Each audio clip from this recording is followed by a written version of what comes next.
Join me now to weigh in, representing Arizona's 8th Congressional District, Congresswoman Debbie Lesko. Congresswoman, thank you so much for joining me. So, Congresswoman, I'll get your reaction to that incredible back and forth between the AP reporter and the State Department.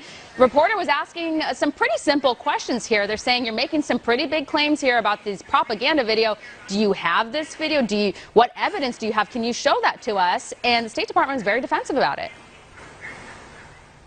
Yeah, that was an interesting exchange of information. As you know, members of Congress had an intelligence briefing, and in that intelligence briefing on the Russia-Ukraine situation was the Secretary of Defense, the Joint Chiefs of Staff, the Secretary of Department of Homeland Security, Mayorkas, the Director of National Intelligence, and Secretary of State Blinken.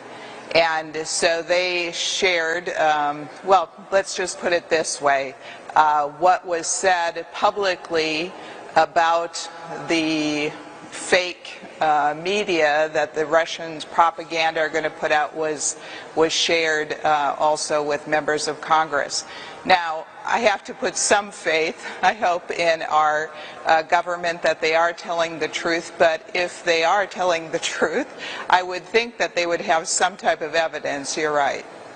Yeah, I mean, it would be nice to see some more of that evidence. In fact, what's rather curious to me is that a liberal-type reporter with the Associated Press has a lot of questions about this.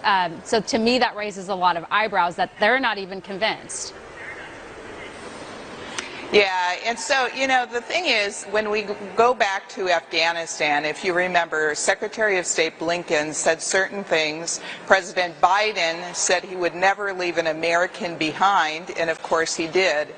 So that's the problem. This administration is being caught in untruths. And so not only are the American people skeptical, now you see an AP reporter that is skeptical, but that means other countries are watching this, right? And so Russia's watching it, China's watching it, and they would like nothing better for we to have controversy amongst ourselves. And so I really think it's important that the Biden administration is more transparent, and that became obvious with that interchange between the AP reporter and the White House. Yeah. And you know, I would argue that obviously Russia's not above putting together a propaganda video of such sorts, so that's believable. So we'll definitely be keeping an eye on it, and of course we are always for more transparency, so we hope that we'll get that. What did you make of a lot of the chatter between Russia and China and developing a strategic partnership? How concerned are you about that? Well, I'm definitely concerned about the partnership between Russia and China. I mean, China, we have known for many, many years, is planning to take over many countries and would love to take over the United States and be the #1 global power in the world. And so we have to take it seriously. And I do not think the Biden administration is taking it seriously from what I see and the actions that they have had. And so I have confidence in our military. What they did in Syria with the ISIS leader was just fantastic. And hopefully the Biden administration will take this threat from China and Russia more seriously. Yeah, I hope so. And obviously, as you mentioned, the world's a safer place now with one less terrorist, so we're thankful for that. And I have to bring up, again, there's a lot of focus on Ukraine's border, but not a lot of focus on our southern border. And, you know, nothing's gotten better there. And Team Biden's nowhere to be found. And the border czar is nowhere to be found.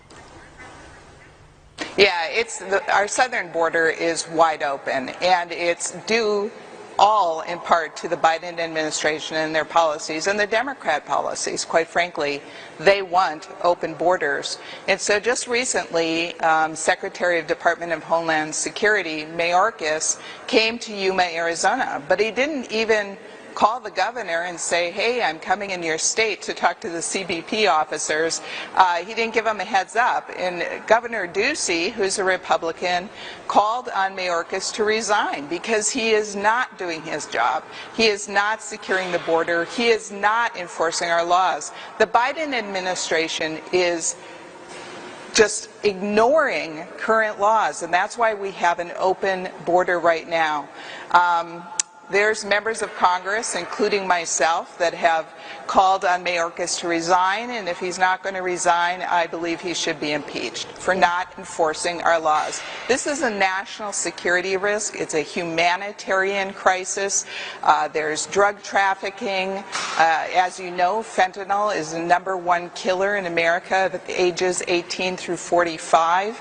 And this is all coming through, or not all of it, but most of it through the southern border. We have sex trafficking, slavery, where these cartels will get the illegal immigrants over the border, but then they have to work off or be a sex slave for years, 15 to 20 years, just to work off their dues that they pay to the cartel for crossing the border. Yeah. And the Biden administration and their policies are helping that.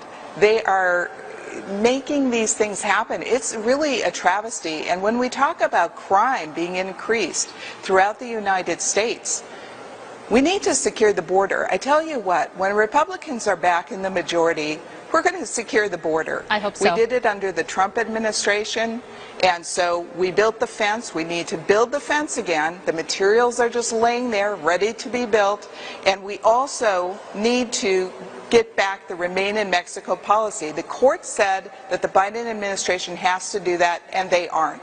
Absolutely. Well, Congresswoman, so many great points. Thank you so much for joining us. We appreciate it.